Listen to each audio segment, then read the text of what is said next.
I'm John Krull. Today on No Limits, we're going to talk about racism. We're going to talk about what produces racial animosity and ways we can work through it. We're going to talk about how we get past hate. My guests will be author and civil rights activist Daryl Davis, who has worked successfully to change the minds of white supremacists, and Scott Shepard, a former KKK member who now works to create racial peace. Please join the conversation. Call 1-866-476-3881. Email is nolimits@wfyi.org. Twitter is WFYI, and Facebook is No Limits WFYI. Now, this news.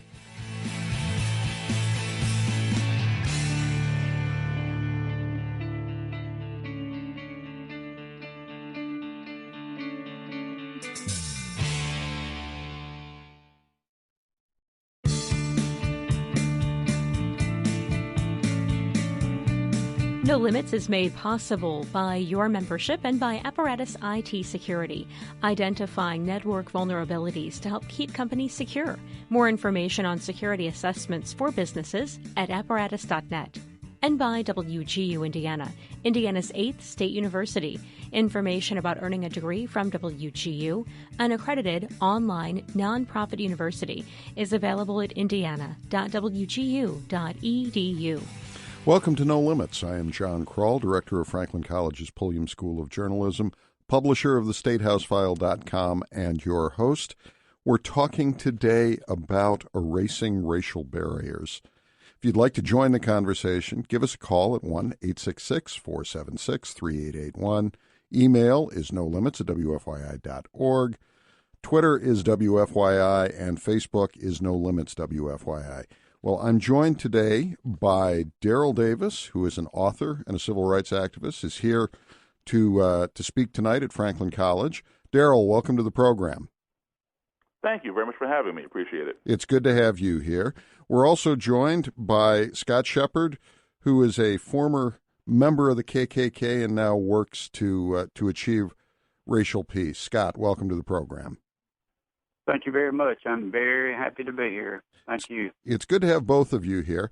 And I think probably to bring the audience in, we need to start a little bit with backstories and talk a little bit. Scott, I'm going to ask you in a few minutes about your journey to the KKK and then your journey away from it. But I think the far more interesting story is that there is some precedent of obviously Caucasian Americans embracing the KKK, very little of African Americans embracing the KKK and attempting to reach out to it in ways that willingly. So, Daryl, I'd like you to talk a little bit about the path that brought you into these kind of reconciliation efforts where you were reaching out to white supremacist groups. Well, as a child, I was my parents were in the Foreign Service, so I spent a lot of time overseas, and I grew up with kids in school, in elementary school, back in the '60s, from all over the world. Mm-hmm. And as a result of that, I never really experienced a lot of racism until I would come home to my own country after one of the assignments from being overseas, and I began to notice how people were separated by race, and it always bothered me. And my burning question was, how can you hate me when you don't even know me? And so later on, I would study it on my own and increase my knowledge of it. And then I decided, I had to have the answer. So who better to ask than somebody who would join an organization who practiced that? Why not ask them? How can you hate me when you don't even know me? And as a result of doing that, I found that even though they hated me while I was sitting there talking with them, over a period of time, some of these people became truly, honestly, good friends of mine and left the organization. How did you start out doing that at first? I mean, so many of the, sort of the cultural it's counterintuitive, I guess, in a way. Your approach, how did you make the initial reaching out to white supremacist groups? Well, and I know you've told this story in a book. As a fluke. It kind of happened as a fluke the first time around. 1983, I was playing in a country western band. Country music had made a resurgence in this country with a movie called Urban Cowboy. A lot of live music joints had crossed over the country. And I was the only black guy in this band, and consequently the only black guy in many of the places where we would play. And this one truck stop, I was playing in Frederick, Maryland. I just finished a set and came off the bandstand with the band, and I was going to go sit down, and this gentleman got up from his table and walked across the dance floor and put his arm around my shoulder and said, this is the first time I ever heard a black man play piano like Jerry Lee Lewis. And I wasn't trying to be facetious or anything like that. I was kind of taken aback, like, didn't this guy know? And I said to him, well, where do you think Jerry Lee learned how to play? And he said, what are you talking about? I said, well, Jerry Lee Lewis learned that style from the same place I did, from black, blues, and boogie-woogie piano players. Well, the guy wanted to argue with me that Jerry Lee invented that and he didn't learn anything from black people. I told the man, I know Jerry Lee Lewis personally. He's a good friend of mine. He's told me himself where he learned how to play. And the guy didn't buy it, but he wanted to buy me a drink. And I had a cranberry juice with him, and turns out he was a member of the Ku Klux Klan, and he was fascinated that this black guy could play that kind of music. And he gave me his number and wanted me to call him anytime I was to come back to this bar so he could bring some of his friends, his Klan buddies, Klansmen and Klanswomen, to see this black guy play piano like Jerry Lee. So I'd call him every 6 weeks, when we were there at the bar for the weekend, and he'd come and he'd bring them. Some of them would talk to me. Some of them were kind of standoffish, didn't want anything to do with me, just kind of watch me from afar. So later on, I left that band at the end of '83 and went back to playing rock and roll and whatever else was going on in 1984. But 8 years later, I decided I wanted to write my book, and so I contacted him, and I convinced him to give me the phone number for the Grand Dragon for the state of Maryland, and give me the guy's address. I would go to his house and see if I can get an interview. Well, he didn't want to give me the information, but he finally gave it to me on the condition that I not reveal where I got it from. And he warned me. He said, "Don't go to his house; he'll kill you." So I had my secretary call him and set up an interview. So that's how that all took place. And then later on, it turns out, this guy became a good friend of mine. What was that first interview like then?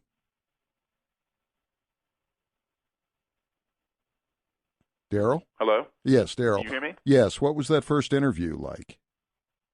Well, it was a little tense at first because I told my secretary, see if this guy would meet with me, but do not tell him that I'm black.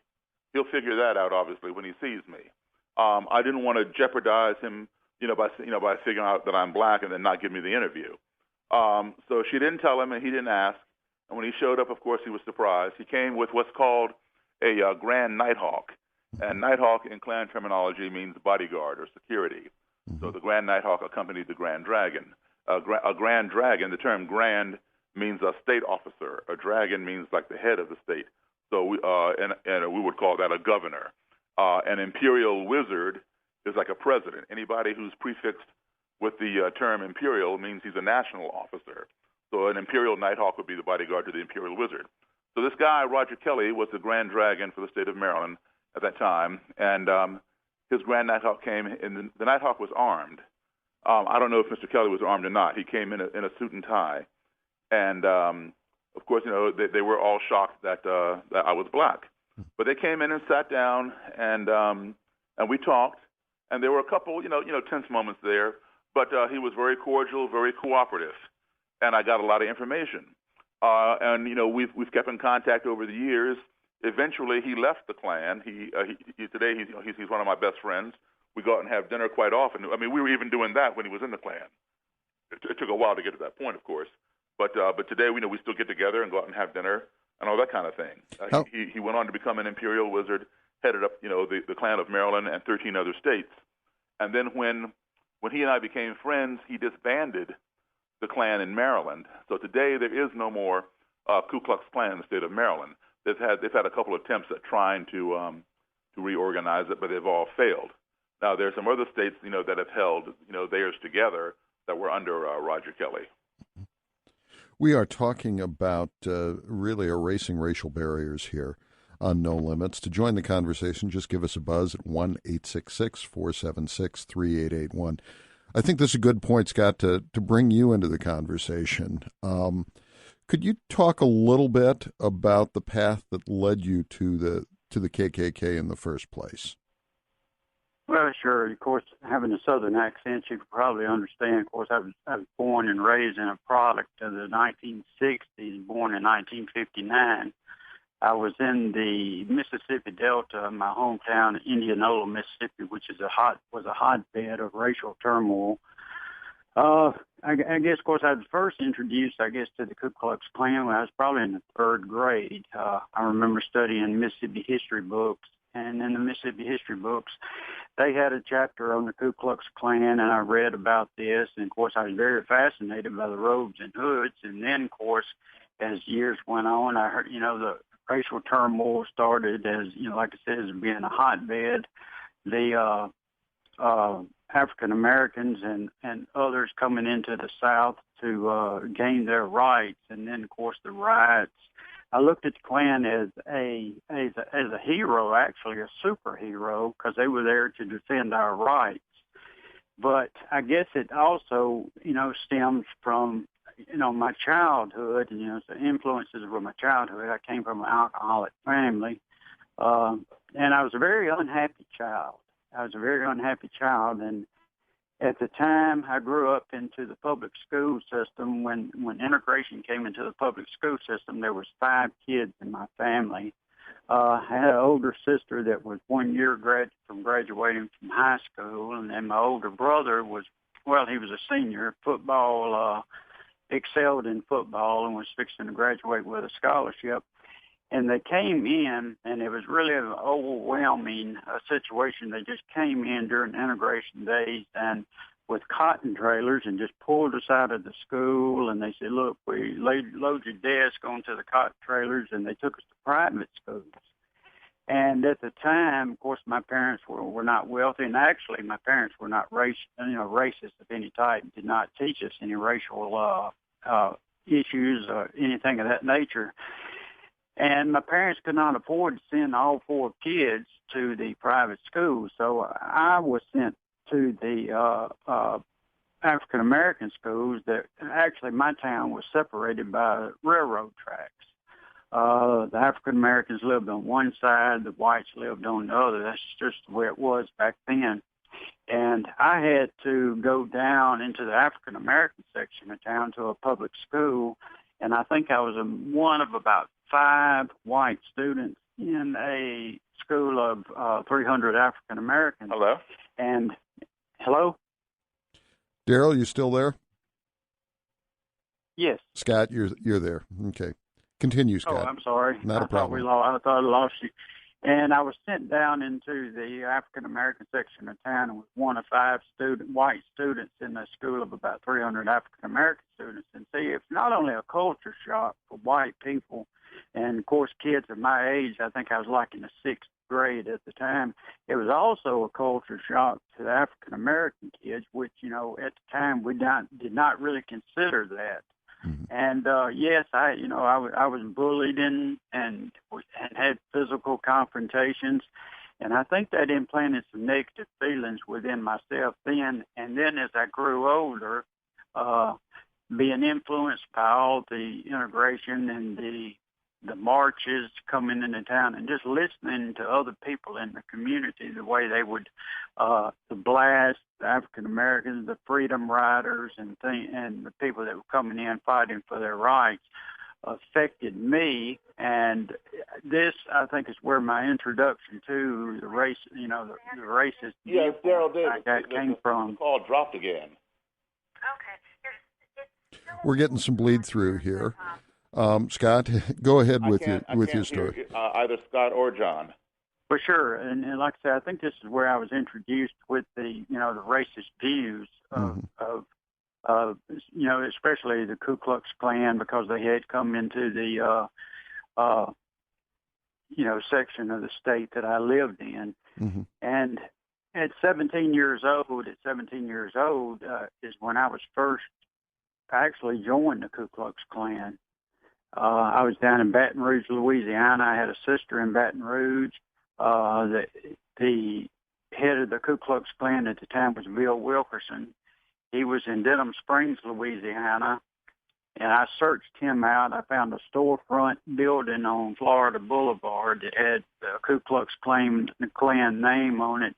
And I just went to his front door and talked to him. And after several conversations with him, I joined the Ku Klux Klan at 17 years old, and really was not aware of the scope of the activity that the Ku Klux Klan did. I was just mainly, I looked at them as superheroes. Scott, that sounds like a good point for us to hold it for just a second. We are talking about erasing racial barriers here on No Limits. My guests are Daryl Davis and Scott Shepard. Please join the conversation by calling us at 1-866-476-3881. I'm John Krull. You're listening to No Limits. Please stay with us.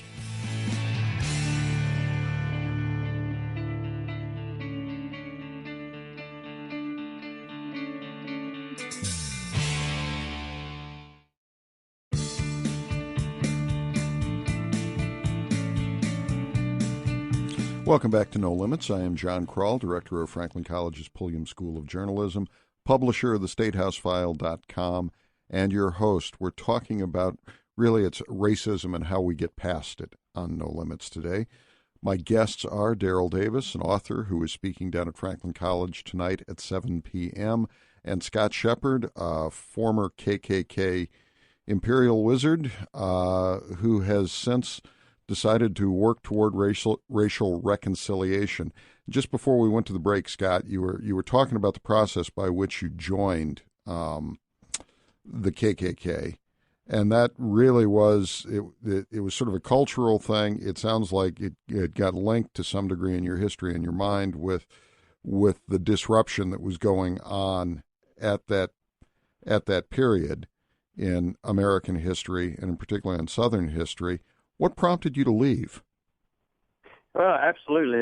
That's exactly what, actually prompted me to join. And of course, there was a combination also of, self or inner issues that I had, growing up, especially with in an alcoholic family, and things that, went on as a child. But what prompted me to leave was, of course, over the years, I guess my years in the Klan association was probably a total of about 20 years with this organization.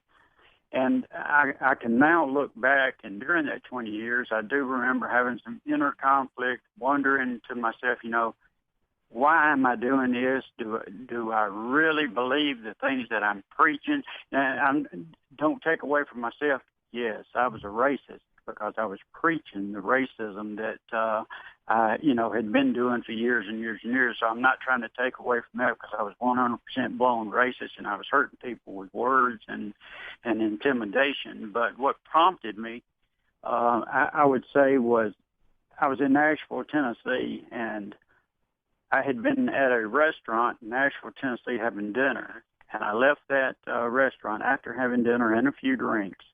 And I was had been in the law enforcement in Nashville, because I was running for governor of the state of Tennessee at the time, openly as a racist. Mm-hmm. Law enforcement had been watching me. There had been incidences of some mail bombs down in Alabama and Georgia that actually had killed some people and injured people. The FBI had questioned me regarding that, which I didn't have any knowledge of and play any part of. I think they found out that it was just a lone guy from Georgia, that had a beef with the court system and had did this and tried to blame it on racist organizations. But to get back to my exit, I was pulled over by police, the law enforcement. And when, of course, I remember looking out my back window, and not only did I see blue lights, I saw a sea of blue lights. I mean, I was surrounded. I failed a sobriety test, and they also found a loaded weapon under the front seat of my car. This threw me into the court system in Nashville and Davidson County, Tennessee. After being thrown in the court system, I had an African-American public defender, and I thought to myself, I'm going to be fried. I didn't even think that he would represent me, but he did. And what I did, of course, talking with this attorney, I came up with a plan myself. I said, I'm going to use one of the oldest tactics that's probably been used for years and years and years. I'm going to enroll myself into an alcohol and drug treatment center. And after I get out of this treatment center, when I return to court, I'll have the judge drop these charges and go on with my life as a full-fledged, hate-filled racist. What I didn't realize was, at the time that when I entered this Cumberland Heights, the alcohol drug treatment center in Nashville, what I did not realize that when I went inside that place, I came out a different person. I went in one person and came out a different person.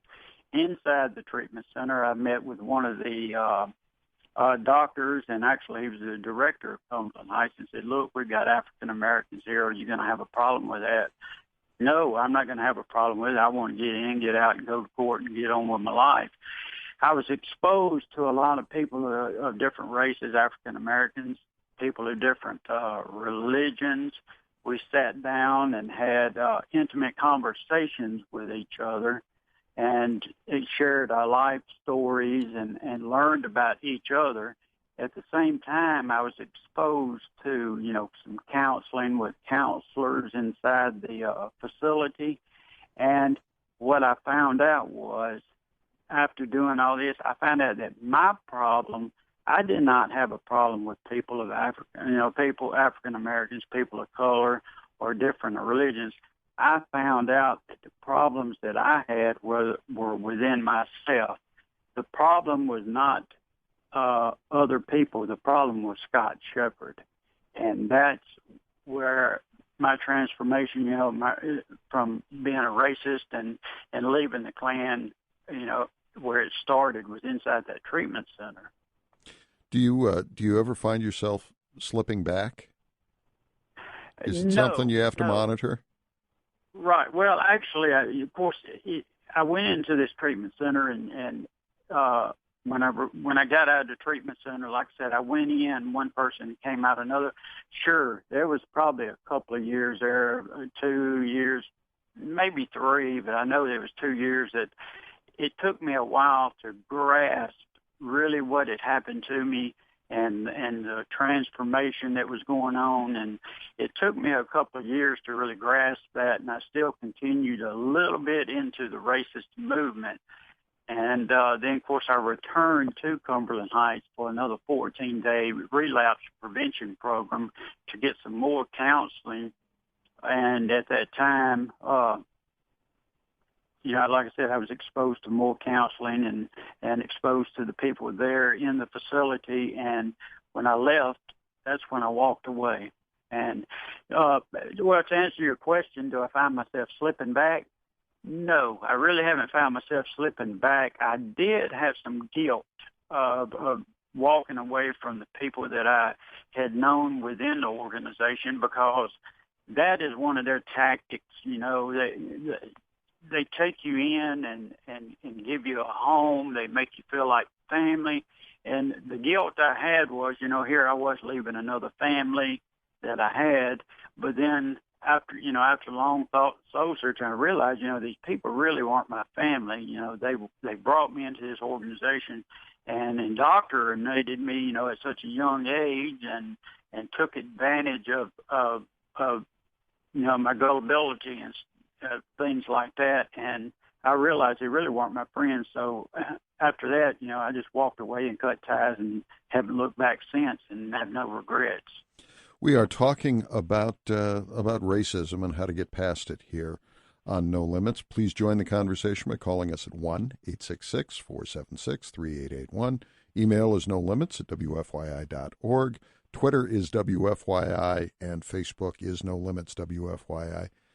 Daryl Davis, how common is Scott's story? I mean, from your research, your experiences with this, can you give us some idea? Not to boil down what was a fairly complicated story, it sounds like Scott veered at a fairly young age toward the Klan because he felt somewhat threatened and lonely, and there was a lot of disruption in his personal life. Is that a common path? There is a common path, but, a Klansman, a Klanswoman is not stamped out of a standard cookie cutter. Mm-hmm. They come from all walks of life. You have those who are highly educated, college graduates. We've had presidents of the United States in the Klan. We've had congressmen, senators, governors. We've also had third-grade dropouts.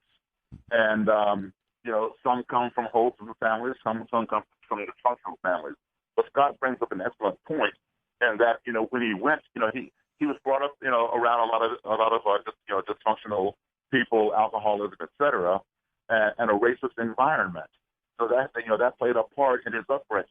But he brings up the point that when he went to this Cumberland Heights rehab center, he was exposed to a different way of life, a life without alcohol, a life around other people who did not look like him. And it opened his eyes.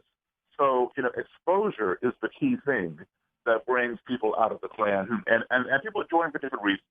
Some join because they had a bad experience with a black person at one time. So therefore, all bad people are bad, or all Jewish people are bad because of some deal that went bad with a Jewish person. Some join for socioeconomic reasons. They might have gotten laid off their job, and they were not racist, but then they get laid off their job, and they get replaced by a black or a Mexican or whatever.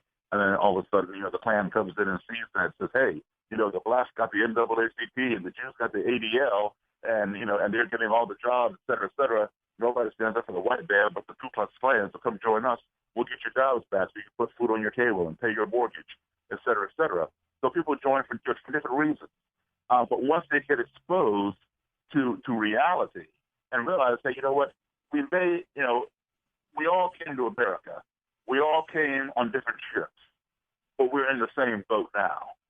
And when they see that and realize that it's better to work together than work against each other, then they begin thinking independently and shedding that brainwashing and leaving the organization. And I got to commend people like you, John, who are bringing people like Scott and I together on your show to talk sense, as opposed to some of these TV shows that bring, the worst of the worst out, and all they do on the show is yell and scream at each other and throw chairs and things like that. Yes, it boosts ratings, and yes, there are people on both sides of different races who behave like that in the Klan or black people or whatever.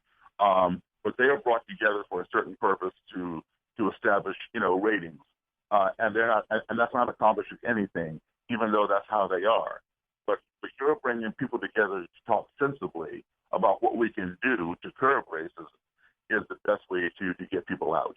Well, and people hearing Scott's message, hearing, in what I go through, what I do, that helps a lot, and you are the instigator of that. Well, thanks very much for the kind words, but that's sort of WFYI's mission here, is to make sure that there's thoughtful discourse on the air.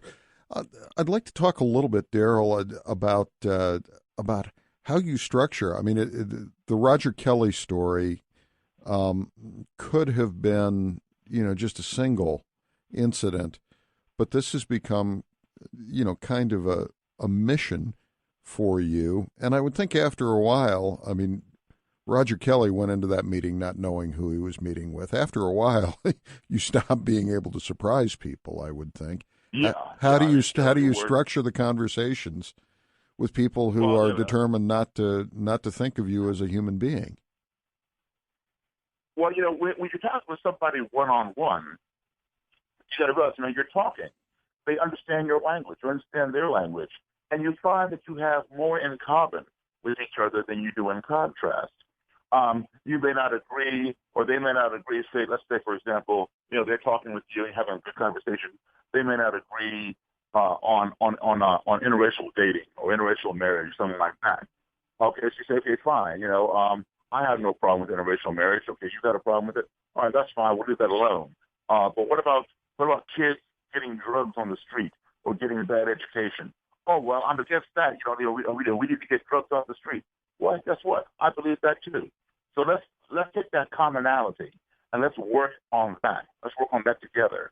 So when you find things you have in common and you begin to work together on that, the things that you had in contrast, like interracial couples and things like that, or the fact that you're Jewish or you're Catholic or you're Muslim, whatever, those things tend to fall by the wayside. because you're working for the common goal. And you realize this person wants the same thing for him and his family as you want for your family. So what's the difference? Well, and I guess where I'd like to go is how you get past that kind of distrust. I mean, as you said in that first meeting with Kelly, he brought a bodyguard with him. I presume you don't have bodyguards with you. I do not. Have there been times when you felt frightened for your safety? Or... Well, there have been times when I had to fight and put somebody in the hospital and put somebody in jail because I was attacked. And fortunately I won on the street and I won in court. But, that doesn't happen very often. Every now and then, there's somebody who just hates that much just to look at you, they want to attack you. And there will be people who will go to their graves hating and being violent, and those people, that you just simply cannot change. You see, you have people, John, who are ignorant. You have people who are stupid. Mm-hmm. And you have them in all races. And some people define ignorance and stupidity as being synonymous. I don't.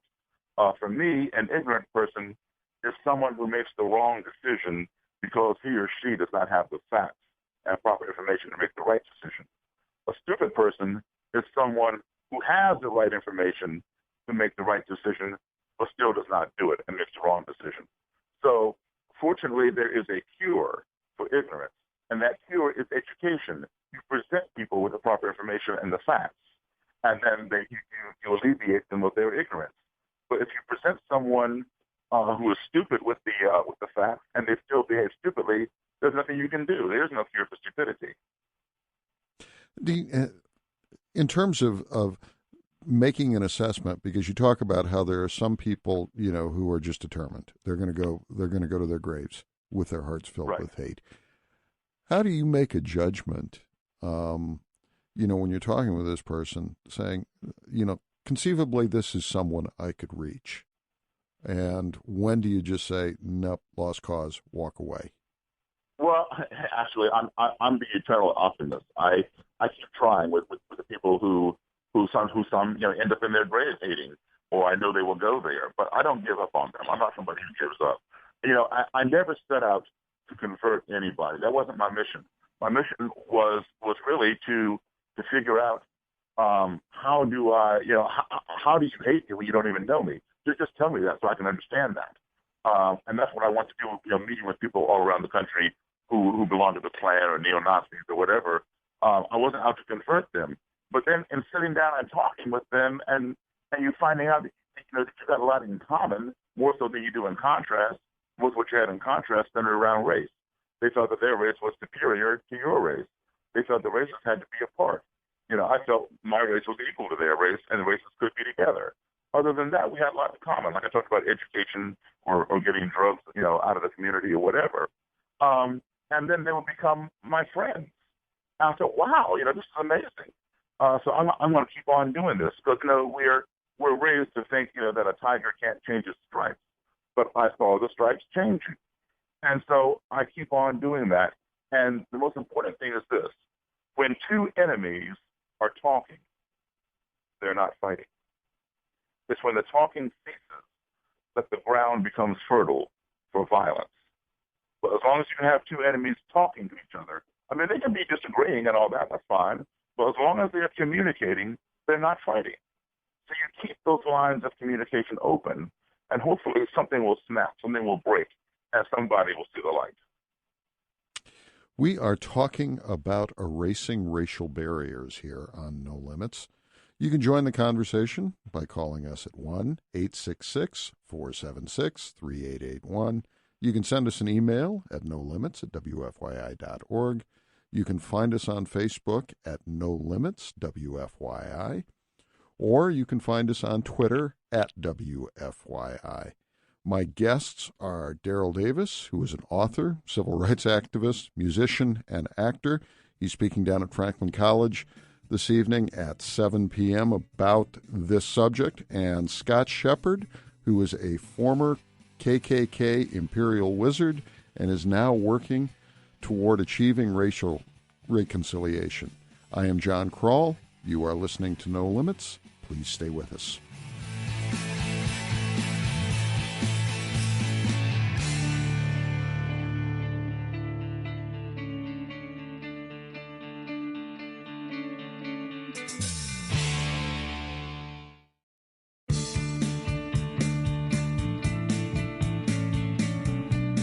Welcome back to No Limits. I am John Krull, director of Franklin College's Pulliam School of Journalism, publisher of the StateHouseFile.com, and your host. We're talking about racism and how we get past it today on No Limits. My guests are author and activist Daryl Davis and Scott Shepard, a former KKK member who is now working toward racial reconciliation. I guess I want to, here in Indiana, we've talked about how, the things that divide human beings. We've obviously got a huge statewide debate right now on the issue of same-sex marriage that has really divided people, created an awful lot of anger.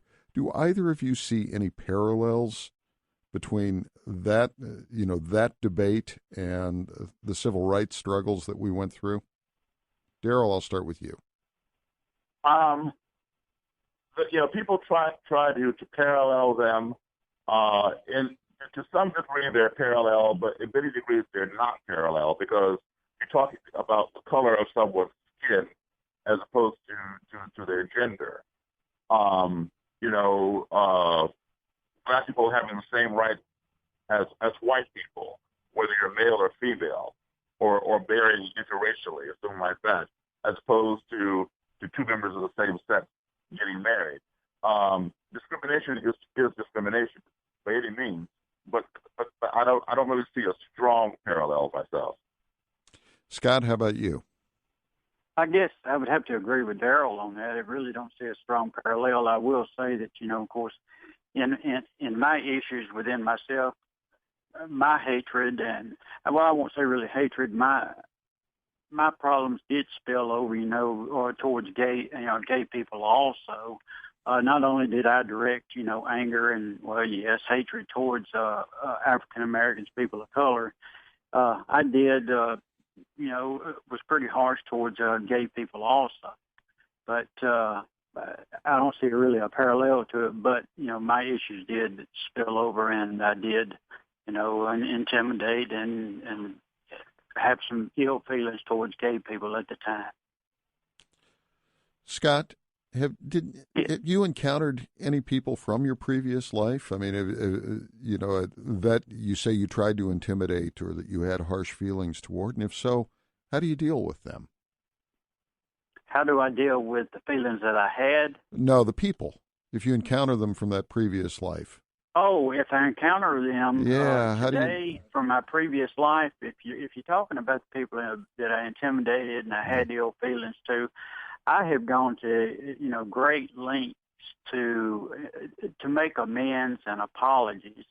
I've contacted people that I knew that I had said things and hurt, and just people that had come across in my life that I know that hurt. And I'll give one example of one.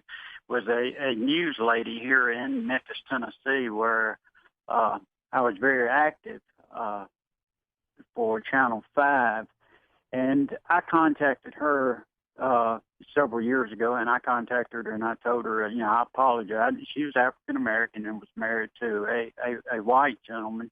And I made apologies to her, and she told me, she said, Scott, she said, during those years, I sometimes wondered if you would ever change or if you would change.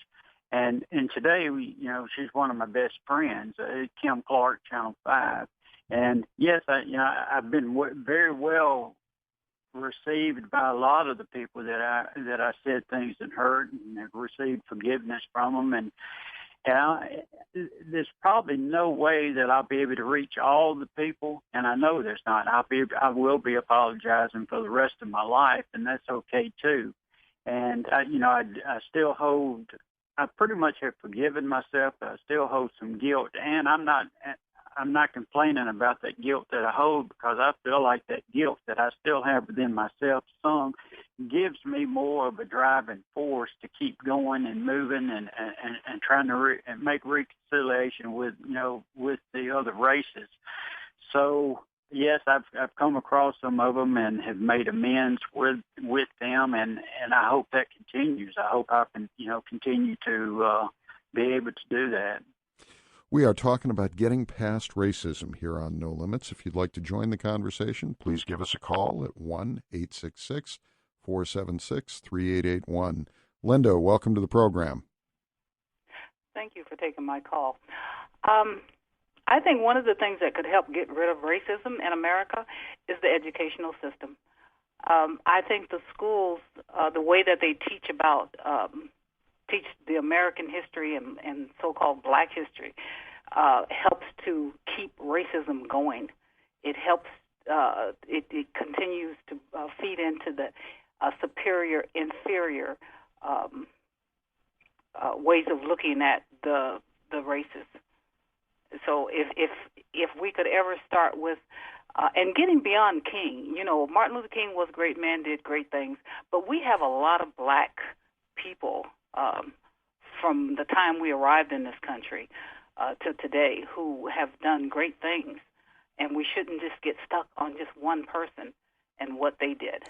But starting with the schools and the educational system. And just to make sure that I understand your point and your concern, Linda. Oh, I understand her perfectly. Yeah, no, I think I do too. I want to draw it out. I want to draw it out for the audience.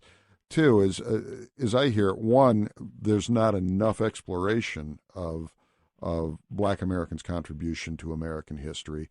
But two, it's also the fact that it's separate in the schools, and that also that it's separated and treated as its own separate entity rather than these are contributions to American history. Well, just teaching history, period. There shouldn't be, as far as America goes, there shouldn't be a white history and a black history. That's what I was trying to draw out of you. Yeah, that's what I was trying to draw out of you. When you do American history, you include everybody. Yes. Right. And thanks very much for the call, Linda. You're welcome. Linda is absolutely right about that. And I've been saying that for 13 years. Now, at one time, there was a need for Black History Month because no Black history was being taught. American history, you might as well just have to stay at white history. And white people were being credited with things that they did not invent and that they did not discover. And we were being denied, our credibility. Mm-hmm. So we had to fight to get history into the schools. And so, we had that one. Well, first it started with a week. It was called Negro History Week. Mm-hmm. And we fought harder, and we got a whole month. But now we've become complacent, and we need to get rid of that month and take what is learned in that month and spread it out throughout the year. Because all year long, we learn about Thomas Edison, Benjamin Franklin, Eli Whitney, Alexander Graham Bell, on and on and on, about all these great white contributors to American history. But every February, we only learn about a half a dozen Black people. Martin Luther King, Rosa Parks, Harriet Tubman, Booker T. Washington, George Washington Carver, and maybe one or two others. And by the time we get to half a dozen, guess what? The month is over. We already did our Black thing. Let's move on. So subliminally, we are brainwashing in the educational system. We're brainwashing little Black kids and little white kids into believing there were only a handful of Black people in this country that ever did anything. I'm not taking anything away from the people that I just named. They're the greatest and all that kind of stuff. But what about the guy who invented the traffic light? What about the man who invented the ironing board? They were Black. How come we never talk about them? How come we never talk about the Tulsa race riots? Because we don't have time in February. But guess what? Black people are Black all 12 months of the year. March is Women's History Month. We don't talk about Betsy Ross and Clara Barton during the month of March. No, we should incorporate them into American history as well. Spread it out throughout the year. If we're going to move forward, like I said, there was a time when we needed that month because nothing was being taught. But haven't we come beyond that time yet? Just like the Miss Black America pageant. We needed Miss Black America pageant because Black girls were not allowed to compete in Miss America. Finally, when Miss America opened its doors to allow anybody who was American, regardless of color, to compete for Miss America, then we no longer need Miss Black America. And since then, we've had a few Miss Americas who've been Black, like Vanessa Williams and Debbie Turner and whoever else. So why can't we move forward and assimilate what's being taught during Black History Month into the general American history where it belongs and include more people? When Obama leaves office, are we only going to talk about the first Black president during the month of February, put him in the February box? Mm-hmm. Does that make any sense? It's ludicrous. We need to move beyond that now. We are talking about how we erase racial barriers, get past racial animosity here on No Limits. Robert, welcome to the program. Yeah, hello. Thanks for taking my call. I love your show. Oh, thank you. I'll be real brief. I'll just make a quick comment. I wanted to add to the previous female caller who talked about the history,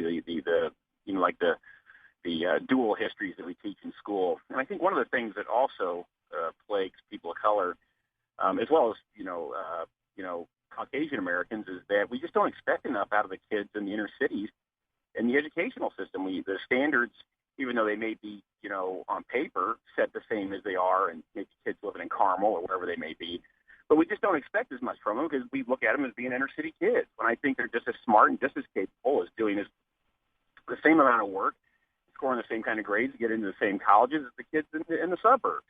But we just think just because they live in the inner city and they attend IPS, they're not as capable as the kids that live in Carmel or Franklin Township or Pike or Lawrence or wherever it may be. So that was my comment. I just think that we just don't expect enough. And I think if we did expect more, maybe not make things tougher, but really drove home the point that success lies in sticking with things, sticking with education and getting your high school degree. I think we'd see a whole big difference in outcomes. Thanks very much for the call and the question, Robert. That's actually a persistent theme. We've been talking about the hard and concrete forms of racial bigotry. There is an argument out there that the low expectations and all of that are a soft form. Daryl, could you respond to Robert? Yeah, I can only hear him partially, but yeah, I think I understand, what he was saying, that, that we pass judgment based upon somebody's environment. And, you're judged by the company you keep, more or less. And yes, I think, schools should be stronger and we should teach people to expect more, not lower the standards, but bring people up, because people become a product of their environment. And I go back to Scott talking about the environment in which he was raised, and he had to break away from that. If we can change the environment for these people of the inner city or trailer park or whatever else, make our schools more welcoming and address, don't just teach the subject, teach the child. You understand the difference? When we do that, then we can change their future. Because if all we do is just teach the subject and they just go back, to their own environment, then it's harder for them to break away and become somebody because they become a product of that cycle. But if we teach not only the subject but teach the child, address their shortcomings, etc., then they have a greater chance for a future. We've gotten an email question from a listener named Gideon who says, I was wondering why there was such great hate towards African Americans back in the KKK days. And I guess if I might, Gideon, I'm going to ask these guys to answer that question, but also ask, it's not back in the day. I think you both would argue that the KKK is still an active presence today. Yes. Absolutely, yes. In fact, it's even greater today. It's growing today because we have Obama in office, and who would have dreamed of a black man being president? Also, illegal immigration is a big concern to the KKK and members or people of the same type of mindset. But however, when the KKK or like-minded people use the term illegal immigration, they use that as one of their recruiting tools, where they say, hey, we're against illegal immigration also. Come join us and we'll fight it together. But when they use the term illegal immigration, it's kind of a code term for Hispanic people, because there are plenty of Canadians here in this country who are here illegally. There are plenty of people who are here from the UK and Eastern Europe.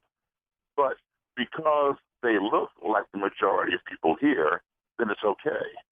But when you look different and you realize that some of these people might be marrying your daughters or your sons or whatever, it raises concern. When I was, back in the 60s, when I was in elementary school and stuff, Scott and I are around the same age. I'm 55, he's 54. When we were kids, the black population in the U.S. was 12%. Hispanics were 2%. Native Americans 1.9%. And Asians around 2%, 3%. Today, black people are still 12%. Hispanics are now 13%. Mm-hmm. So you've got now 25% non-white. Back in the day, at 12%, blacks were the biggest nemesis for people in the Klan and like-minded people. And now you got 25% non-white. So they see their number going down slowly, and people of color, that their number coming up. And in the next few generations, it's going to be 50-50. And then eventually, people who are white are going to be the minority. It's going to flip-flop. And that's of a grave concern, because when you have been in the seat of power and you've sat on the throne for hundreds of years, you don't want to get off. We're getting a little bit close on time, but I wanted to raise this point, because we are talking sort of about where the KKK and white supremacist groups are now. I remember 20 years ago or so when David Duke was running for governor and running for president, there was a lot of talk about how there was a new, sort of more media-friendly KKK and all of that it was becoming more media-savvy. Where is the KKK going now, and how should we deal with it? We've got probably about a minute and a half on this. I'll let Scott answer that. Scott? Well, pretty much. I tell you, of course, the Klan uses legitimate issues like illegal immigration, drugs in the streets, different legitimate causes, that people are concerned about. And I think that's one of the reasons that they're growing so fast now, because they're latching on to some of these issues. And personally, I know some of these organizations, they really could care less about some of the drug problems. These are just code words and code issues that they use to try to boost their membership to grow for the racist issues. So this is one of the things that's causing them to grow, and they're going to continue to grow. As long as we don't have people sitting down, of course, like Daryl, and of course myself, sit down and educating people. The key is sitting down, talking with other people of other races, and getting to know them, which I did within this alcohol and drug treatment facility. And until we can do that, I believe they're going to continue to grow, but we've got to really sit down and talk with people. And I do not want to be an adversary or go nose to nose with the Ku Klux Klan. That is not my goal.